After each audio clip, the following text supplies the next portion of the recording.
Namaku Ayla, gadis sederhana dari keluarga yang biasa saja, tapi aku punya satu mimpi besar, melanjutkan pendidikan ke luar negeri. Sejak SMA, aku selalu jadi murid peringkat atas. Aku tumbuh dengan keyakinan bahwa pendidikan bisa mengubah hidupku, bisa membawaku pada kebebasan yang selama ini hanya bisa kuimpikan dari balik jendela rumah kecil kami. Satu-satunya hal yang sering membuatku goyah adalah Ray, kekasihku sejak kuliah semester pertama. Kami jatuh cinta saat sama-sama ikut kegiatan kampus, dan sejak itu kami tak terpisahkan. Dia bukan orang kaya, tapi dia punya semangat dan kasih sayang yang membuatku yakin bahwa dialah rumahku. Kamu yakin mau ke luar negeri? 2 tahun itu bukan waktu sebentar, Ayla, kata Ray saat malam perpisahan, beberapa hari sebelum keberangkatanku ke London. Aku menggenggam tangannya erat. Ray, ini mimpiku. Tapi aku nggak akan pernah ninggalin kamu. Kita tetap bisa video call, tetap bisa ngobrol setiap hari. Aku hanya butuh kamu percaya padaku, seperti aku percaya sama kamu. Dia mengangguk pelan, walau wajahnya menyimpan gelisah yang tak mampu dia sembunyikan sepenuhnya. Tapi akhirnya dia tersenyum dan memelukku. Aku akan tunggu kamu. 2 tahun itu bukan apa-apa, asal kamu kembali dan kita mulai hidup bareng. Aku percaya padanya. Hari keberangkatan tiba. Ayah dan ibu mengantar sampai bandara, begitu juga dengan adikku, Vina. Usianya 2 tahun di bawahku, manja dan seringkali membuatku kesal, tapi aku tetap menyayanginya. Saat itu, Vina tampak agak dingin, tak terlalu banyak bicara. Aku kira dia hanya akan kangen kakaknya. Aku tak menyangka, dia justru akan menghancurkan hidupku. Setibanya di London, aku langsung tenggelam dalam jadwal padat kuliah dan riset. Beasiswa dari pemerintah asing ini tidak main-main. Mereka hanya akan membiayai siswa dengan IP sempurna dan laporan riset yang solid. Aku berusaha sekuat tenaga, menahan lelah, menahan rindu, semua demi masa depan. Hari-hariku selalu dimulai dengan doa dan ditutup dengan panggilan video bersama Ray. Setiap kali melihat wajahnya di layar, aku merasa lebih kuat. Tapi, seiring berjalannya waktu, semua itu berubah. Ray mulai jarang menjawab telepon. Katanya sibuk kerja. Kadang sehari, 2 hari tak membalas pesan.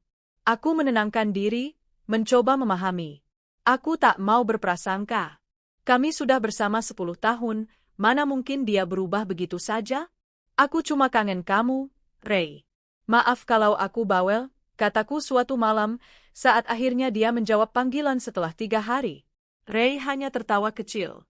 Enggak kok. Aku juga kangen. Cuma lagi banyak proyek. Setelah itu, suara kami mengambang hampa. Obrolan kami tak lagi hangat seperti dulu. Tapi aku bertahan. Aku selalu ingat kata-katanya, aku akan tunggu kamu. Waktu berlalu.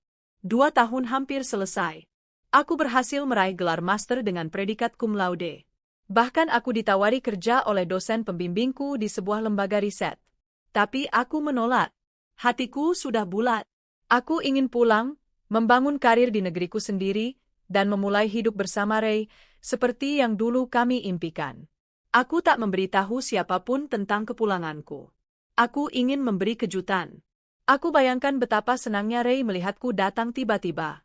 Mungkin dia akan langsung melamarku, seperti yang pernah dia janjikan. Aku membayangkan Vina memelukku, ibu memasakkan makanan kesukaanku, dan ayah menepuk pundakku dengan bangga. Aku membayangkan rumah yang penuh cinta. Tapi yang kutemukan justru rumah yang asing, penuh luka. Aku tiba di halaman rumah saat senja. Ada dekorasi berwarna putih dan emas menghiasi pintu gerbang. Balon-balon dan bunga tergantung di mana-mana. Jantungku berdebar. Mungkinkah ini kejutan dariku? Aku membuka pagar, dan kulihat beberapa orang sibuk menata kursi dan panggung kecil. Aku heran. Apa ini? Tiba-tiba ibu keluar dari dalam rumah sambil membawa nampan. Ayla? Ya Tuhan, Ayla, serunya kaget saat melihatku berdiri terpaku di halaman. Aku tersenyum gugup. Ya, Bu, aku pulang kejutan. Ibu berlari memelukku, tapi aku merasa pelukannya terasa canggung. Tak seperti rindu yang kutunggu. Ayah menyusul keluar, wajahnya kaku. Apa ini, Bu? Ada yang nikah? Tanyaku sambil melirik dekorasi. Mereka saling pandang. Aku mulai merasakan ada sesuatu yang janggal. Ibu menarik napas dalam. Vina? Vina yang menikah. Minggu ini. Aku membelalakkan mata. Oh, wah, cepat juga ya. Sama siapa? Tak ada jawaban. Hening menyesakkan. Lalu suara pelan itu terdengar dari ayah. Ray. Dunia seakan runtuh di kakiku. Ray? Kekasihku? Kekasih yang sudah bersamaku selama 10 tahun? Yang berjanji menunggu? Yang kucintai sepenuh hati? Aku tertawa miris. Ray siapa? Ibu menunduk. Ayah mengalihkan pandangan. Ray kamu, Ayla. Dia sudah tunangan dengan Vina, sudah hampir setahun ini. Darahku seperti berhenti mengalir. Setahun? Itu berarti, saat aku masih di luar negeri, saat aku masih menghubunginya setiap malam, saat aku masih mengiriminya hadiah ulang tahun, saat aku menabung untuk membelikannya cincin, tanganku gemetar. Aku mundur 1 langkah. Mereka sudah tinggal bareng juga. Ibu tahu ini salah, tapi Ray butuh pendamping. Kamu jauh, dan Vina selalu di sini. Aku ingin berteriak, ingin merobek semua hiasan itu. Tapi yang kulakukan hanyalah berbalik dan berlari. Aku tak tahu bagaimana aku bisa sampai di halte. Aku duduk di bangku, menggigil. Hujan turun tiba-tiba. Aku tak peduli. Hatiku jauh lebih dingin. Teleponku berdering. Ray. Kupandangi nama itu. Nama yang dulu kubisikkan penuh cinta. Nama yang dulu kupeluk dalam doa. Kini, nama itu terasa menjijikkan. Kutekan tombol merah. Kutegakkan punggungku. Kupandangi langit yang kelabu. Kalau ini awal dari kehancuranku, maka aku akan pastikan mereka juga tahu rasanya dihancurkan. Hujan masih belum reda saat aku sampai di indekos teman lamaku, Rika. Wajahnya terkejut saat membukakan pintu. Aku basah kuyup, wajahku merah dan mata sembab.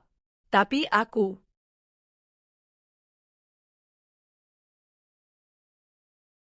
terlalu lelah untuk bicara. Rika memelukku tanpa banyak tanya, dan untuk pertama kalinya sejak hari itu, aku merasa masih punya seseorang di dunia ini. Ayla, kamu pulang lebih cepat, bisiknya lembut sambil menyiapkan handuk dan pakaian ganti. Aku mengangguk pelan. Aku pulang untuk dihancurkan, ucapku lirih. Malam itu aku menangis tanpa suara. Air mataku mengalir terus, seolah tubuh ini tak sanggup lagi menampung perih. Bayangan wajah Ray, tawa Vina, dan kalimat ibu yang menyayat hati terus berputar dalam kepalaku. Ray butuh pendamping. Apa aku ini bukan apa-apa? Apakah 10 tahun bersamanya tidak berarti sama sekali? Lalu adikku sendiri, yang tumbuh bersamaku, yang pernah kutemani belajar, yang pernah kubela dari anak-anak nakal, tega merebut kekasihku sendiri? Dan orang tuaku? Mereka tahu. Mereka tahu semuanya, dan mereka membiarkannya terjadi. Bahkan mendukungnya. Keesokan harinya, aku menenangkan diri. Aku menolak pulang ke rumah, memilih tinggal di kamar Rika untuk sementara. Ia memberiku ruang untuk memulihkan diri, tapi aku tahu, aku tak bisa diam terlalu lama. Aku harus tahu kebenaran semuanya. Harus. Tanpa banyak bicara, aku kembali ke rumah pada hari ketiga. Aku datang bukan sebagai gadis rapuh yang hancur, tapi sebagai perempuan yang menuntut kejelasan. Aku ingin bicara. Aku butuh melihat wajah mereka, 3 orang yang telah mengkhianatiku di saat aku berjuang sendirian demi masa depan. Saat kubuka pagar, rumah masih penuh dekorasi. Pernikahan akan berlangsung 2 hari lagi. Para tetangga sibuk keluar masuk, dan beberapa menyapaku dengan tatapan heran. Ayla ya? Wah, udah pulang. Nggak nyangka ya, Ray sama Vina jodoh akhirnya. Dulu sempat dengar kamu pacaran sama Ray, tapi ya jodoh memang di tangan Tuhan, ya, ujar salah satu tetangga sambil tertawa kecil.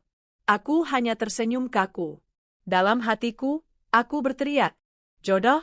Ini bukan jodoh. Ini pengkhianatan. Aku masuk ke dalam, dan langsung menuju ruang tamu. Di sana, ibu dan Vina sedang menyusun seserahan. Melihatku, wajah Vina langsung pucat. Ibu terlihat kikuk. Ayla, kamu datang lagi. Syukurlah, kata ibu, berdiri sambil membersihkan tangannya. Aku tak menjawab. Mataku langsung tertuju ke Vina. Kamu yang harus bicara. Sekarang.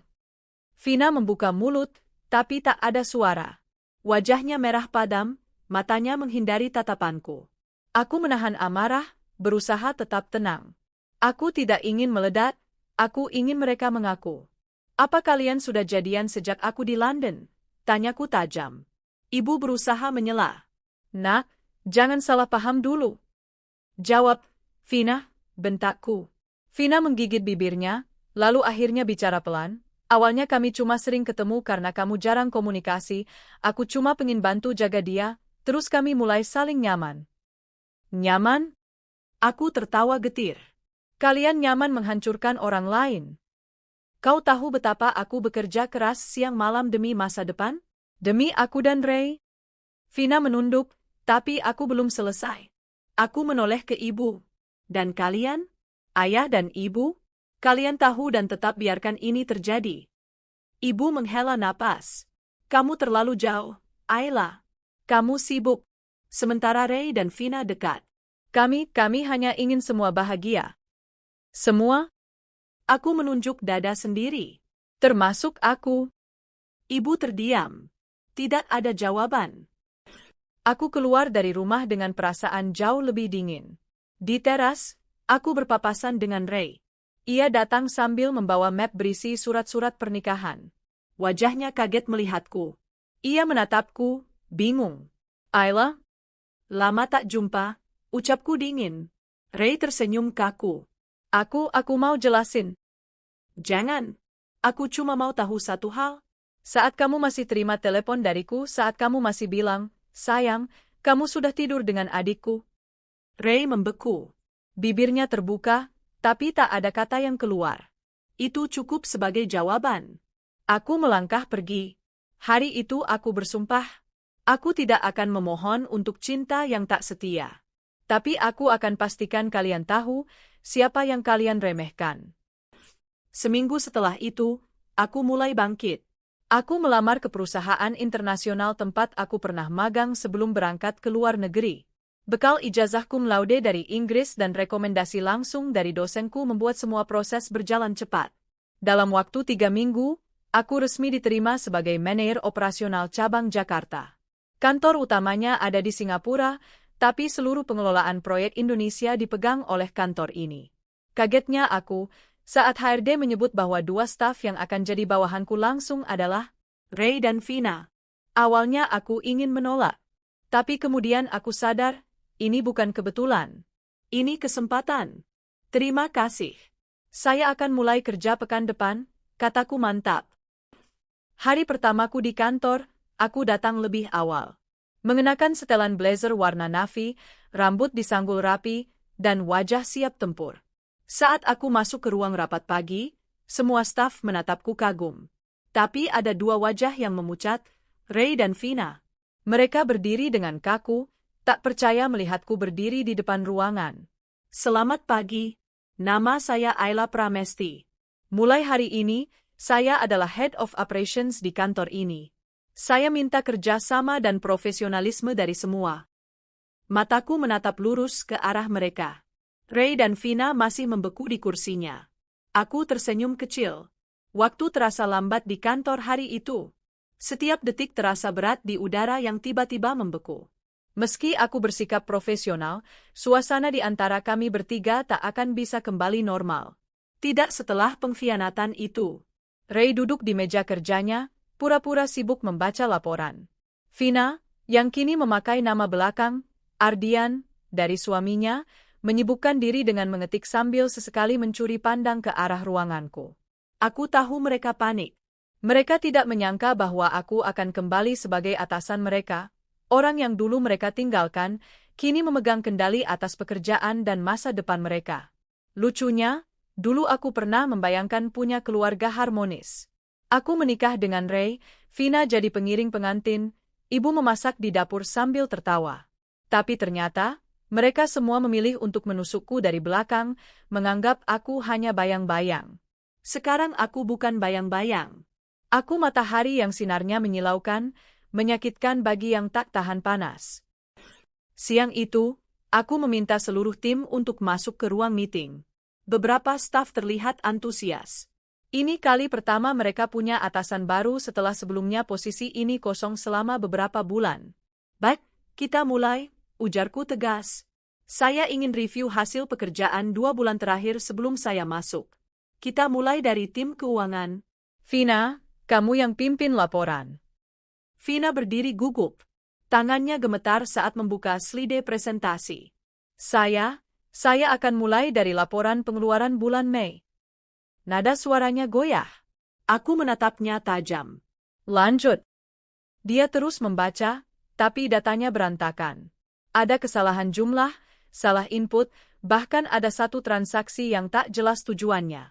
Saya minta kamu buat laporan ulang. Hari ini juga. Jika tidak selesai sebelum jam 5, saya akan laporkan ke manajemen pusat, kataku tegas. Wajah Vina memerah. Matanya mulai berkaca-kaca. Tapi aku tak peduli. Aku tidak sedang balas dendam dengan cara kekanak-kanakan. Aku hanya menunjukkan bahwa aku tahu siapa yang pantas ada di tempat ini, dan siapa yang hanya numpang lewat. Setelah meeting selesai, Ray menyusulku ke ruanganku. Ayla, aku tahu kamu marah. Tapi tolong, jangan bawa urusan pribadi ke kantor, katanya tanpa rasa bersalah. Aku menatapnya lama. Aku tidak membawa urusan pribadi. Aku hanya profesional. Kalau kamu merasa tersinggung karena aku melakukan tugas sebagai atasanmu, maka mungkin kamu memang belum pantas ada di sini. Dia terdiam. Mulutnya terbuka, tapi tak ada kata yang keluar. Aku berdiri, menatapnya lurus.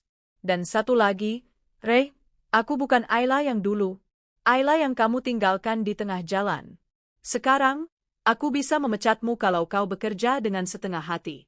Jadi, bekerjalah dengan baik, atau silakan keluar. Wajahnya berubah tegang. Tapi dia tahu, tak ada yang bisa dia bantah. Malamnya, aku pulang ke apartemen.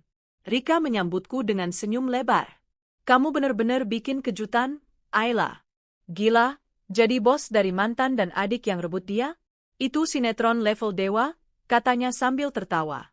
Aku tersenyum tipis. Aku nggak sengaja, tapi mungkin ini jawaban dari Tuhan. Tapi hati kamu gimana? Masih sakit? Tanya Rika hati-hati. Aku menatap kosong keluar jendela. Sakit. Tapi aku sudah lewati titik di mana rasa sakit itu berubah jadi api. Dan api itu nggak bakal padam sebelum aku benar-benar berdiri paling tinggi. Beberapa hari berlalu. Ray dan Vina makin keteteran. Aku sengaja tidak memberi mereka perlakuan khusus, justru aku berikan tugas lebih berat dari yang biasa mereka kerjakan.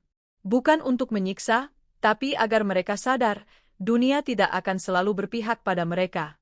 Namun, di tengah-tengah jadwal padat dan konflik dalam diam ini, datanglah seseorang yang tak kusangka akan mengubah hidupku sekali lagi. Namanya Davin Aryasatya, CEO dari kantor pusat Singapura. Dia datang dalam kunjungan bisnis mendadak dan langsung meminta bertemu denganku secara pribadi. Pertemuan pertama kami terjadi di ruang VIP kantor. Davin tinggi, gagah, karismatik. Sorot matanya tajam, tapi sikapnya ramah dan bersahabat. Ayla Pramesti. Nama kamu sudah lama masuk dalam radar kami. Profesor S1M Pronunciation Alen dari Imperial Institute merekomendasikanmu langsung. Saya nggak menyangka kamu akan ambil posisi di cabang Jakarta. Aku tersenyum sopan. Saya ingin kembali ke tanah kelahiran saya, Pak. Davin tertawa kecil. Panggil saya Davin. Kita satu tim sekarang. Obrolan kami mengalir. Tak terasa, 2 jam berlalu. Davin bukan hanya CEO yang cerdas, tapi juga pendengar yang baik. Ia tak segan memuji caraku menangani masalah dalam tim, termasuk kedisiplinan yang mulai terbentuk sejak aku memimpin. Aku suka gaya kamu, Ayla. Tegas tapi tetap manusiawi, katanya sambil tersenyum. Aku hanya tertawa kecil. Tapi dalam hati, aku merasa mulai ada sesuatu yang hangat tumbuh dalam dada. Sesuatu yang sudah lama mati sejak Ray dan Vina menghancurkannya. Malam harinya, aku mengecek sosial media Ray dan Vina secara iseng. Mereka masih suka unggah foto bersama, berdua dengan wajah bahagia, penuh caption manis. Tapi aku tahu, itu hanya topeng. Di kantor, Ray sering terlihat murung. Vina bahkan pernah kepergok menangis di pantry. Aku tahu, tekanan hidup mulai menggigit mereka. Dan aku tak merasa bersalah. Karena aku tidak menjebak mereka. Mereka memilih jalan ini sendiri. Mereka memilih untuk menusukku dari belakang demi cinta yang mereka sebut takdir. Sekarang, mereka tinggal bersama, tapi tidur dalam perasaan bersalah. Sedangkan aku mulai belajar mencintai diriku sendiri. Seminggu kemudian, Davin kembali datang ke Jakarta untuk pertemuan dengan investor. Ia memintaku menemaninya dalam rapat tersebut, dan setelah itu kami makan malam bersama. Ayla, aku suka cara kerja kamu. Jujur, aku belum pernah lihat perempuan yang bisa segigih kamu dalam waktu sesingkat ini, kata Davin saat kami duduk di balkon restoran Hotel Bintang 5. Terima kasih, Davin. Tapi semua ini karena aku sudah terlalu lama membiarkan orang lain melangkahi aku. Davin menatapku dalam-dalam. Kalau aku bilang, kamu pantas mendapat yang terbaik, kamu percaya? Aku terdiam. Tapi jantungku berdebar. Ia melanjutkan, boleh aku tahu kamu pernah disakiti seseorang ya? Aku mengangguk pelan. Pernah. Orang yang paling aku cintai, dan orang yang paling aku percaya. Davin menggenggam tanganku. Kamu kuat, Ayla. Dan kamu cantik saat kamu bangkit. Aku menatap matanya. Untuk pertama kalinya, aku merasa dilihat sebagai manusia yang utuh, bukan sekadar pasangan atau anak sulung. Dan saat malam itu berakhir, aku tahu, kisahku belum berakhir. Tapi babak baru sudah dimulai. Matahari pagi belum terlalu tinggi saat aku melangkah ke kantor dengan langkah ringan. Ada perasaan aneh yang bersemayam di dadaku belakangan ini. Bukan sekadar kemenangan karena berhasil berdiri di atas luka, tapi sebuah rasa tenang yang tak pernah kuharapkan akan datang secepat ini. Dan semua itu, sebagian besarnya, berkat kehadiran Davin. Hari-hari kami yang awalnya hanya profesional, perlahan menjadi lebih dekat secara pribadi. Makan siang bersama yang awalnya untuk membahas laporan berubah menjadi perbincangan hangat tentang mimpi dan masa lalu. Senyum tulusnya, caranya mendengarkan, dan bagaimana ia menghargai setiap kata-kataku, adalah sesuatu yang Ray tak pernah lakukan, bahkan setelah 10 tahun bersama. Di sisi lain, hubungan Ray dan Vina di kantor makin tampak rapuh. Entah karena tekanan pekerjaan dariku, atau karena kenyataan bahwa mereka sudah kehilangan pegangan. Ray beberapa kali ditegur atasan karena keterlambatan laporan. Vina tak pernah lagi menatapku dengan percaya diri. Sekarang, setiap kali dia datang ke ruanganku, ia akan menunduk seperti seorang anak kecil yang takut dimarahi guru. Hari itu, aku mengadakan rapat divisi. Semua staf duduk rapi di ruang meeting, termasuk Ray dan Vina. Terima kasih sudah hadir, aku membuka rapat dengan suara tegas. Hari ini, kita akan mulai evaluasi bulanan dan pemetaan ulang tim untuk proyek baru dari pusat. Aku membagikan berkas ke setiap staf. Saat sampai ke tempat Ray, aku sengaja berhenti sejenak. Ray, kamu akan dipindah ke bagian monitoring lapangan. Mulai minggu depan, kamu tidak lagi di dalam divisi perencanaan utama. Ray terbelalak. Apa? Tapi, kenapa? Saya sudah terbiasa di perencanaan. Aku tersenyum tipis.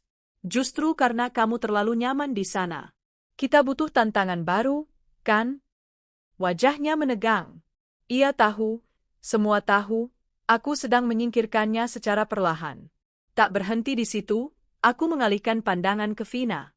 Vina, kamu tetap di keuangan, tapi kamu akan dipantau langsung oleh manajer audit internal. Karena dari 3 laporan terakhir, ada ketidaksesuaian yang terlalu berbahaya untuk dibiarkan. Vina terlihat seperti akan menangis. Tapi dia mengangguk pelan. Aku tidak membalas air mata itu. Karena aku tahu, mereka bukan menangis karena menyesal. Mereka menangis karena ketakutan kehilangan posisi nyaman yang mereka dapat dari hasil pengkhianatan. Hari itu, setelah rapat selesai, Davin datang ke ruanganku. Wajahnya cerah seperti biasa, dan kali ini ia membawa 2 gelas kopi. Sepertinya ada yang galau di ruang meeting tadi, katanya sambil menyerahkan kopi padaku. Aku tertawa. Aku nggak kejam, kan? Tidak. Kamu adil. Mereka harus tahu siapa yang memegang kendali sekarang. Aku mengangguk, tapi mataku menatap keluar jendela. Davin, kamu tahu nggak, kadang aku merasa bersalah. Aku tidak pernah ingin membalas. Tapi aku juga tidak bisa pura-pura baik. Davin meletakkan kopinya. Kamu tidak sedang membalas, Ayla. Kamu sedang menegakkan harga dirimu. Itu bukan balas dendam, itu hak kamu. Kata-kata itu menenangkan. Lalu ia menatapku dalam-dalam. Kamu tahu, selama aku memimpin di beberapa negara, aku bertemu banyak perempuan kuat. Tapi kamu berbeda. Kamu tangguh dan tetap lembut. Kamu tahu luka, tapi tidak membiarkan luka itu merusakmu. Aku terdiam. Jantungku berdetak lebih cepat. Kalau kamu siap, Ayla, katanya perlahan. Aku ingin jadi bagian dari hidup kamu. Bukan cuma sebagai rekan kerja. Malam itu, aku merenung lama di kamar. Kata-kata Davin mengisi pikiranku. Aku tidak menyangkal bahwa ia memberi rasa aman yang belum pernah aku rasakan sebelumnya.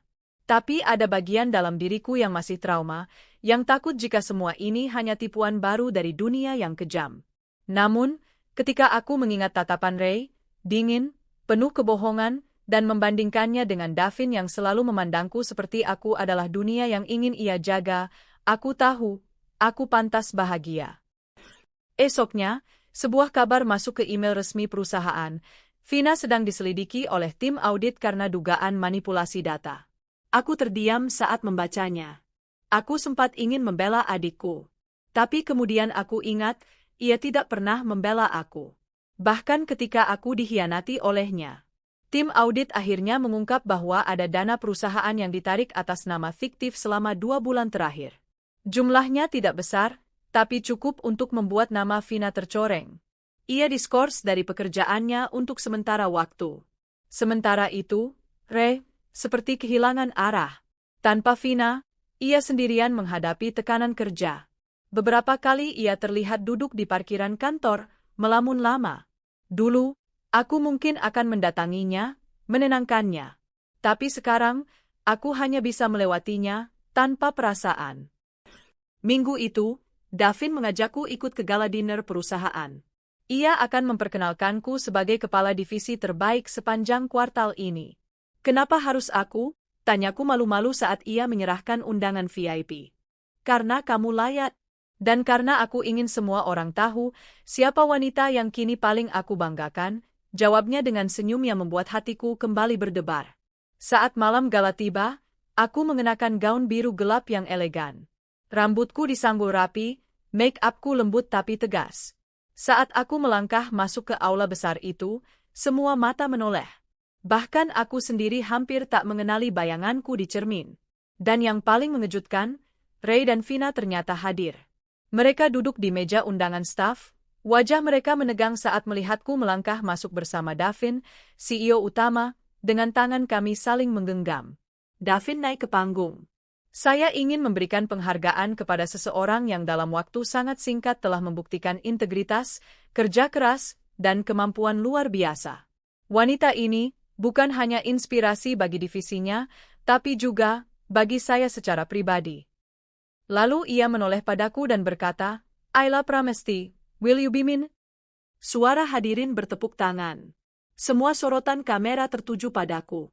Aku menatap Davin, lalu mengangguk sambil tersenyum. Dan di antara kerumunan itu, aku bisa melihat wajah Ray, terdiam, membatu. Vina, pucat dan tertunduk. Malam itu, aku tahu, dunia akhirnya melihat siapa aku. Dan aku tak lagi merasa kalah. Hari-hariku bersama Davin berubah menjadi musim semi yang meneduhkan.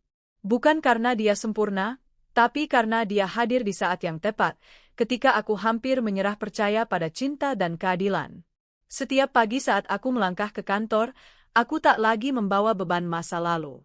Yang kubawa kini hanya satu, harga diriku.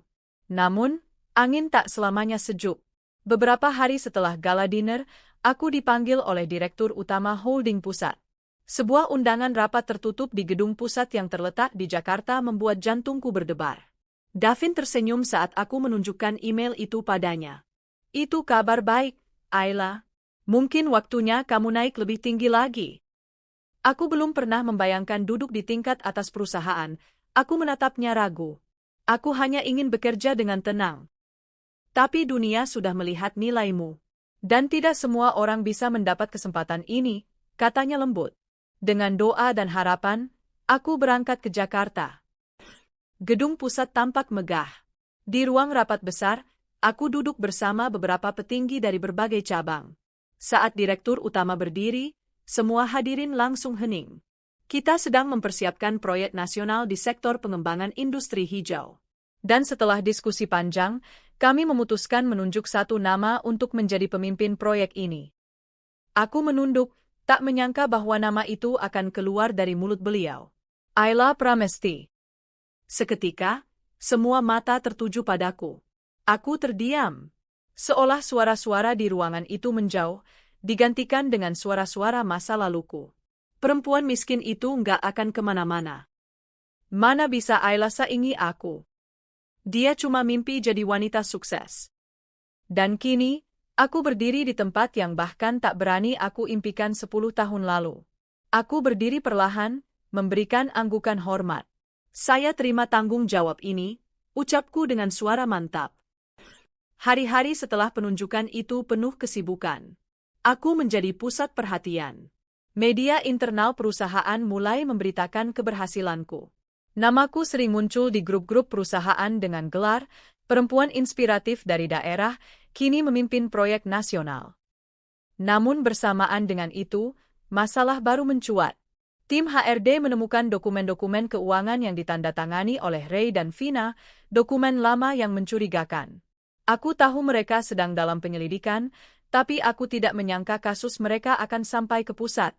Aku dipanggil oleh kepala divisi legal. Di ruangan itu, terlihat 2 berkas tebal berisi hasil investigasi. Satu bertuliskan nama Ray, satunya lagi Vina. Ayla, kamu kenal pribadi mereka, jadi kami perlu klarifikasi. Tapi hasil audit menunjukkan pemalsuan laporan dan pemindahan dana proyek lama. Jumlahnya cukup signifikan. Aku menahan napas. Berapa besar? Sekitar 300 juta rupiah. Dan ditarik dalam kurun waktu 3 bulan. Motifnya, untuk persiapan pernikahan dan gaya hidup. Hatiku mencelos. Pernikahan mereka, dibangun dari uang curian? Aku menggigit bibir. Ingin marah, tapi juga kecewa. Karena di titik ini, aku bahkan tidak bisa lagi merasa terhianati. Yang tersisa hanya rasa jijik. Kami akan merekomendasikan pemutusan hubungan kerja secara tidak hormat. Dan, kemungkinan kasus ini dibawa ke ranah hukum. Aku mengangguk. Saya tidak akan campur dalam keputusan perusahaan. Jalankan sesuai prosedur. Hari itu, Ray dan Vina resmi dipecat. Semua karyawan tahu. Beberapa bahkan menyebarkan bisik-bisik di ruang pantry. Pantesan gaya hidupnya mewah banget. Pacaran 10 tahun, akhirnya nikah modal uang curian. Kasihan Ayla, dihianati orang kayak mereka. Aku sedang menyusun dokumen proyek ketika sebuah pesan masuk. Dari nomor tak dikenal. Ayla, tolong, ini aku, Vina. Bisa kita bicara? Hanya sebentar. Hatiku berat. Tapi aku membalas.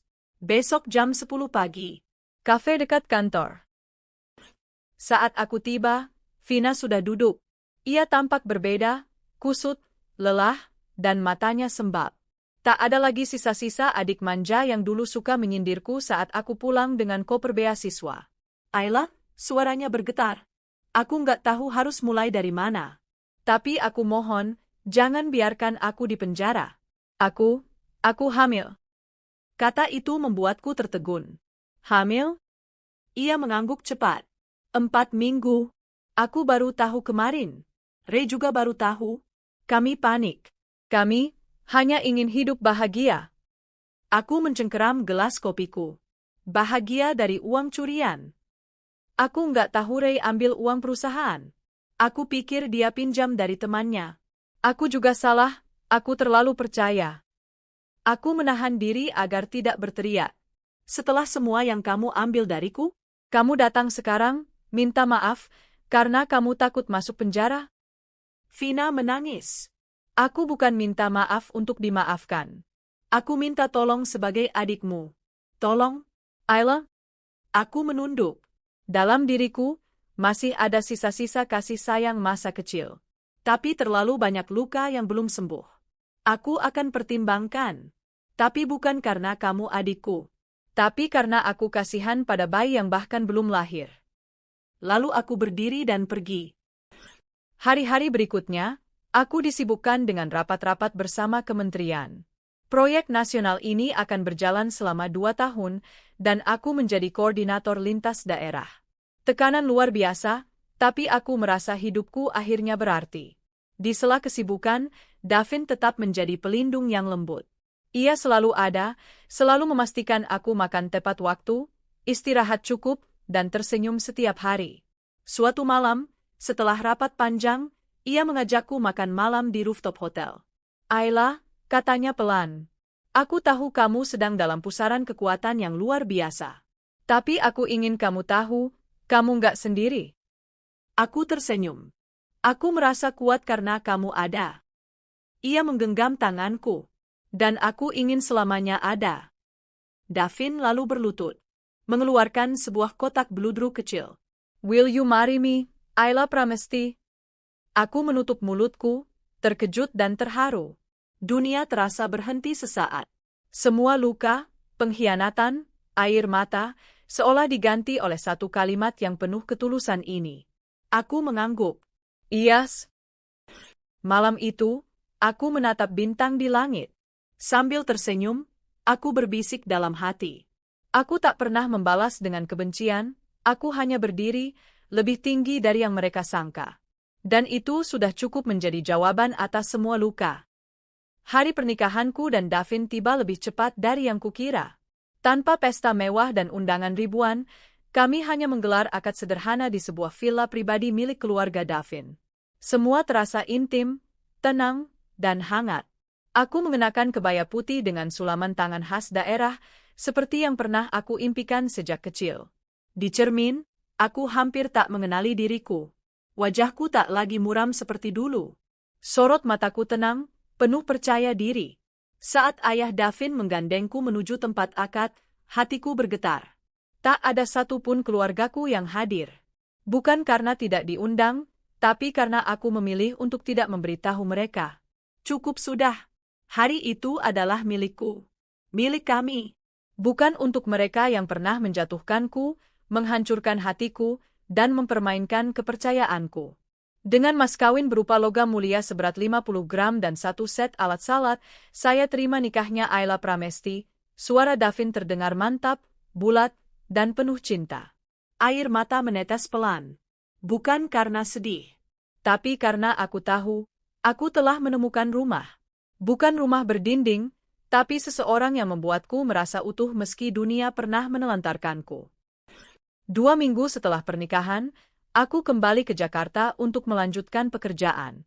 Kini statusku bukan hanya sebagai pimpinan proyek nasional, tapi juga sebagai istri dari pria yang mampu membangkitkanku dari reruntuhan. Namun, di tengah kesibukan itu, kabar buruk datang. Vina keguguran. Ray ditinggal kabur oleh teman yang selama ini menjadi kaki tangannya, lalu dikejar-kejar utang. Keduanya kini tinggal di rumah petak di pinggiran kota, tanpa pekerjaan tetap. Rumah besar mereka sudah disita, mobil mewah dijual, dan sisa-sisa kemewahan yang dulu mereka pamerkan di media sosial kini tinggal kenangan. Salah satu mantan rekan kerja mengirimiku tangkapan layar postingan Vina yang menyentuh hati. Dulu aku menghina kakakku sendiri. Sekarang aku bahkan tak punya siapa-siapa untuk dimintai tolong. Jangan pernah anggap rendah orang yang diam. Karena yang diam itu bisa jadi adalah yang paling kuat. Aku membaca itu tanpa emosi. Hatiku sudah mati untuk mereka. Bukan karena aku pendendam, tapi karena aku memilih sembuh dan melanjutkan hidupku. Maaf memang bisa diberikan, tapi kepercayaan tak bisa kembali. Beberapa bulan kemudian, aku menghadiri forum internasional di Seoul. Dalam forum itu, aku diminta menjadi pembicara panel utama mewakili Indonesia. Di ruangan megah yang dipenuhi delegasi dari berbagai negara, aku berdiri tegak, mengenakan batik modern dengan selendang khas Dayak. Nama saya Ayla Pramesti. Lahir dari keluarga sederhana, sempat diabaikan, pernah kehilangan segalanya. Tapi hari ini, saya berdiri di sini untuk membuktikan, masa lalu tak pernah bisa menentukan masa depan kita. Tepuk tangan menggema. Beberapa peserta bahkan berdiri memberikan penghormatan. Saat turun dari panggung, aku menerima pesan dari Davin. Aku bangga padamu, Ayla. Dunia akhirnya tahu siapa kamu. Tapi aku lebih bangga karena kamu tetap rendah hati, tetap menjadi Ayla yang dulu aku temui pertama kali di tangga kantor. Istriku. Air mataku kembali menetes. Bukan karena sedih. Tapi karena akhirnya aku hidup dalam dunia yang penuh cinta, bukan kebencian. Suatu sore, aku memutuskan untuk mengunjungi makam ibu. Sendiri. Di tangan, aku membawa bunga putih kesukaan beliau. Angin sore mengusap rambutku pelan. Di depan nisan itu, aku berlutut. Ibu, Ayla sudah menikah. Orangnya baik, perhatian, dan sangat mencintaiku. Dia bukan orang kaya seperti yang ibu dulu harapkan, tapi dia lebih dari cukup. Dia menyembuhkan luka Ayla. Aku menunduk, memejamkan mata. Ibu, terima kasih karena dulu membiarkanku pergi mengejar beasiswa. Jika tidak, mungkin aku masih terjebak di rumah itu, menjadi pelayan untuk adik dan ayah yang tak pernah menganggapku ada. Aku meletakkan bunga perlahan. Tolong doakan agar Ayla tetap kuat, Bu, karena Ayla ingin jadi ibu yang lebih baik dari ibu kelak. Tak lama setelah itu, aku dan Davin diberi rezeki, aku positif hamil. Kebahagiaan itu tak bisa kulukiskan dengan kata. Saat ku beritahu Davin, ia langsung memelukku erat. Aku akan jadi ayah yang kamu impikan, bisiknya. Dan kamu akan jadi ibu yang luar biasa, Ayla. Hari-hari kami diisi dengan tawa, harapan, dan doa. Meski masa lalu kadang masih menyisakan bayang-bayang gelap, tapi cahaya yang kami ciptakan bersama mampu mengusir semua itu. Namun, dunia ini memang penuh ironi. Di saat aku menantikan anak pertamaku dengan penuh cinta, aku menerima surat permintaan bantuan. Dari Vina. Isinya sederhana. Sebuah tulisan tangan dengan kertas yang terlihat lusuh. Kak Ayla, aku tidak meminta uang atau belas kasihan. Tapi aku mohon, ajari aku bagaimana bertahan. Aku ingin bekerja. Aku ingin hidup benar. Dan satu-satunya orang yang bisa mengajarkanku itu adalah kakakku yang pernah aku rendahkan. Aku menatap surat itu lama. Tak ada kemarahan. Hanya keheningan. Setelah berdiskusi panjang dengan Davin, akhirnya aku menghubungi bagian pelatihan di kantorku. Aku minta agar satu kursi pelatihan kewirausahaan diberikan untuk satu peserta tambahan, Vina. Aku tak pernah menjumpainya langsung. Tapi aku ingin memberikan satu hal, kesempatan. Selebihnya, terserah padanya. 1 tahun berlalu. Aku melahirkan anak laki-laki yang kami beri nama Arkana Pradipta Davin. Nama yang berarti, cahaya yang tumbuh dari luka, tapi tetap memancarkan terang. Arkana adalah simbol dari perjalanan panjangku. Simbol dari semua luka yang akhirnya sembuh. Dalam acara syukuran kecil kelahiran Arkana, aku berdiri bersama Davin, memandang para tamu, kolega, teman-teman dari kementerian, hingga rekan luar negeri yang hadir. Tak ada satupun dari keluargaku. Dan aku tak menyesal. Karena keluarga bukan soal darah. Keluarga adalah mereka yang mencintai kita tanpa syarat. Seperti Davin. Seperti Arkana. Seperti diriku yang dulu tetap berdiri meski nyaris tumbang. Suatu malam, aku menuliskan sebuah catatan dalam buku harianku. Aku pernah jatuh karena dikhianati oleh orang yang paling kucintai. Tapi justru dari situ, Tuhan mempertemukanku dengan cinta sejati. Aku pernah diusir dari rumah karena dianggap beban, tapi kini aku membangun rumah tanggaku sendiri, penuh cinta dan penerimaan. Jika kamu yang membaca ini sedang merasa direndahkan, diabaikan, atau disakiti, ingatlah satu hal, kita tak bisa memilih keluarga, tapi kita bisa memilih jalan hidup kita. Dan kita bisa membuktikan bahwa kita bukan sebagaimana dunia menilai kita, tapi sebagaimana kita memperjuangkan diri kita. Dan malam itu, dengan Arkana di pelukanku, dan Davin memeluk dari belakang, aku tahu satu hal. Aku menang. Bukan karena aku membalas mereka. Tapi karena aku bisa bahagia tanpa mereka. Aku berdiri di depan cermin panjang dengan gaun pengantin putih yang memesona. Gaun itu menjuntai anggun hingga lantai, bertabur mutiara di bagian dada dan lengan, sementara veil panjang menjuntai dari sanggul rambutku. Wajahku tersenyum, senyum penuh kemenangan, bukan karena balas dendam, tapi karena aku akhirnya bangkit dari kehancuran yang dulu hampir membuatku hancur. "Siap?" tanya Vano, asistennya Damar yang kini bekerja sebagai manajer keuanganku di perusahaan. Aku mengangguk pelan. "Siap." Pintu ballroom megah itu terbuka perlahan, memperlihatkan lorong panjang yang dihiasi bunga putih dan pita emas. Di ujung lorong berdiri pria tampan dengan jas putih, Arvino Darmawan, CEO muda yang sejak dulu diam-diam menaruh perhatian padaku. Seminggu lalu, Arvino melamarku secara pribadi. Bukan dengan pesta, bukan juga kejutan berlebihan, tapi dengan cara yang sederhana dan tulus. "Aku tahu kamu terluka, Renata. Tapi kamu tidak perlu sendirian. Aku mencintaimu sejak dulu, bahkan saat kamu masih bersama Rama." Aku menunduk, menahan tangis. "Tapi kamu tahu aku hancur karena mereka? Aku takut jatuh cinta lagi." Ia tersenyum lembut dan menggenggam tanganku. "Kamu tidak harus jatuh cinta sekarang. Tapi izinkan aku untuk mencintaimu, dan pelan-pelan menghapus luka itu." Hari ini, semuanya menjadi nyata. Acara pernikahanku dengan Arvino disiarkan di berbagai media. Tidak hanya karena Arvino seorang CEO muda sukses, tapi karena aku, Renata, adalah pemilik sah dari PT Bintang Cakrawala, perusahaan besar tempat Rama kini bekerja sebagai staf biasa. Pernikahan kami diadakan di Hotel Bintang 5 yang dulunya juga pernah jadi tempat resepsi Dinda dan Rama. Tapi kali ini, panggungnya jauh lebih megah. Tamu yang datang jauh lebih berkelas. Bahkan tamu-tamu penting dari luar negeri pun hadir. Dan yang paling membuatku puas, keluargaku datang. Ayah, ibu, dan Dinda berdiri di antara para tamu dengan wajah sulit digambarkan. Mereka tak menyangka aku bisa bangkit secepat dan semewah ini.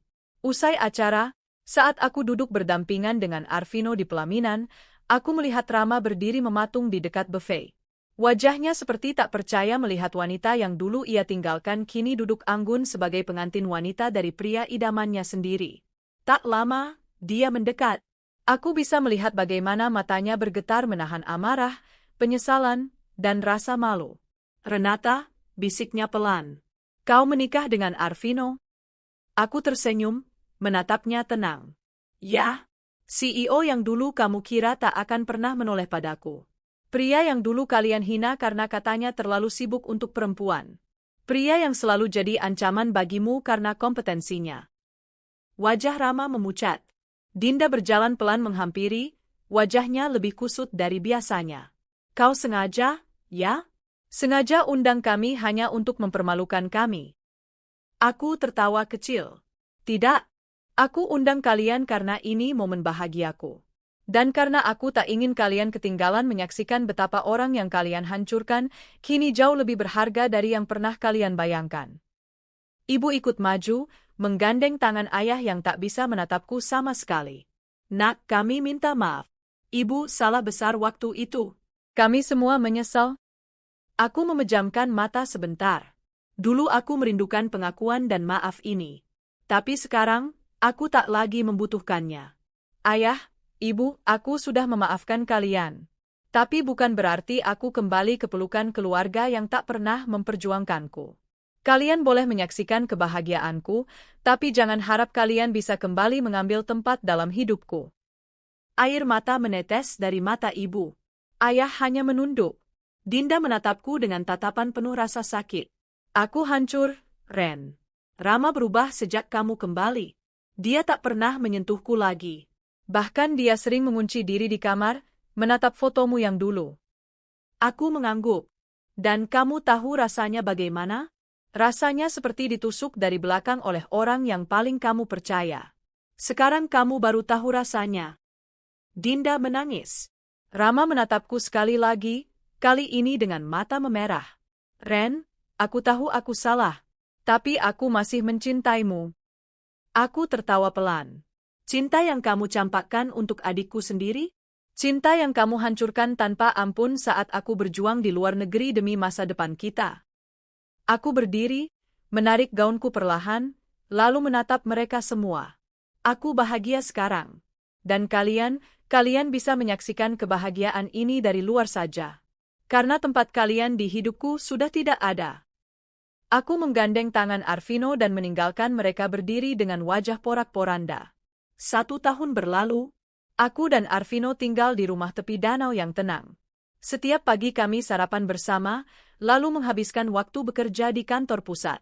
Aku masih menjalankan perusahaan, kini bersama Arvino yang membantuku mengembangkan cabang hingga luar negeri. Rama? Dia mengajukan pengunduran diri 3 bulan setelah pernikahanku. Katanya tak tahan bekerja di bawah perintah wanita yang dulu ia tinggalkan. Dinda? Setelah rumah tangganya hancur, ia kembali ke rumah orang tua. Ia pernah mencoba menghubungiku untuk meminta bantuan biaya hidup. Tapi aku menolaknya. Bukan karena aku jahat, tapi karena aku ingin dia belajar dari hidupnya sendiri. Ayah dan ibu, mereka menyesali sikap mereka, tapi kini mereka hanya bisa melihatku lewat televisi, koran bisnis, atau berita media sosial. Aku tak melarang mereka melihatku, tapi aku juga tak membuka pintu rumahku untuk masa lalu yang pernah menyakitiku. Sore itu, aku duduk di balkon rumah, menatap danau yang memantulkan cahaya matahari senja. Arvino duduk di sampingku, memelukku dari samping. Puas? Tanyanya lembut. Aku tersenyum. Bukan puas karena membalas dendam. Tapi puas karena akhirnya aku mencintai diriku sendiri dan tidak membiarkan orang lain menginjak-injakku lagi. Dia mencium keningku. Kamu adalah bukti bahwa luka bisa menjadi kekuatan. Dan cinta bisa datang setelah badai. Aku menggenggam tangannya erat. Terima kasih sudah mencintaiku, bahkan saat aku sedang hancur. Dia menatapku dalam. Karena kamu pantas mendapatkan segalanya. Bukan hanya cinta, tapi juga penghormatan, kepercayaan, dan bahagia seutuhnya. Aku tersenyum. Dan sekarang, aku punya semuanya. Kami berdua menatap senja yang perlahan meredup. Angin berhembus lembut, membawa rasa damai yang tak pernah kutemui sebelumnya. Hatiku tenang. Jiwaku utuh. Lihatlah kebahagiaanku, dan lihatlah kehancuran mereka. Bukan karena aku membalas dendam, tapi karena aku memilih untuk bangkit. Dan tak ada kemenangan yang lebih indah dari itu.